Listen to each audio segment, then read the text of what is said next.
Subscribe to our YouTube channel and press the bell icon to get the latest updates.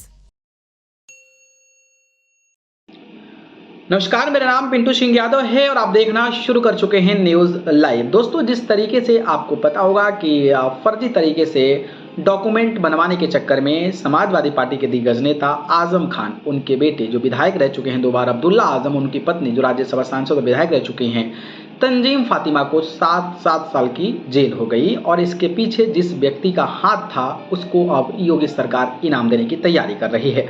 दरअसल बात करें तो लंबे समय से उत्तर प्रदेश में मंत्रिमंडल विस्तार की चर्चा चल रही है। पिछले दिनों नवरात्रि विस्तार से चर्चा चल रही थी, पर किन्हीं कारणों से वो नहीं हो पाया।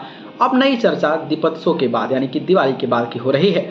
उत्तर प्रदेश में अब मंत्रिमंडल विस्तार की चर्चा दीपोत्सव के बाद होने की सुगबुगाहट शुरू हो गई है। पिछले दिनों नवरात्रि के वक्त मंत्रिमंडल विस्तार होना था, पर किन्हीं कारणों से उस वक्त विस्तार नहीं हो पाया। इस वक्त उत्तर प्रदेश में अयोध्या में होने वाले दीपोत्सव की तैयारियां जोरों पर चल रही है और दीपोत्सव का एक भव्य कार्यक्रम अयोध्या में होना है और इस दीपोत्सव के बाद एक बार फिर से विस्तार की चर्चाएं शुरू हो गई है।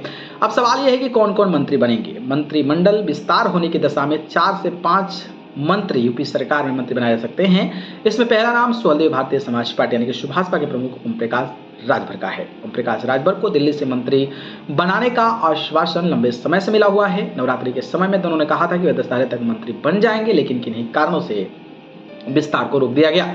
ओम प्रकाश राजभर के साथ समाजवादी पार्टी छोड़ भाजपा में आए और घोसी उपचुनाव से हार जाने वाले दारा सिंह चौहान की भी मंत्री बनने की चर्चा है। इसके अलावा रामपुर में आजम खान के खिलाफ लगातार पैरवी कर उनको सलाखों के पीछे भेजने वाले रामपुर से जो विधायक बने थे आकाश सक्सेना भी मंत्री बन सकते हैं। इसके साथ ही प्रदेश में संगठन से एमएलसी बने एक व्यक्ति को भी मंत्री बनाया जा सकता है, तो वहीं एक प्रवक्ता को भी मंत्री बनाने की चर्चा तेज चल रही है।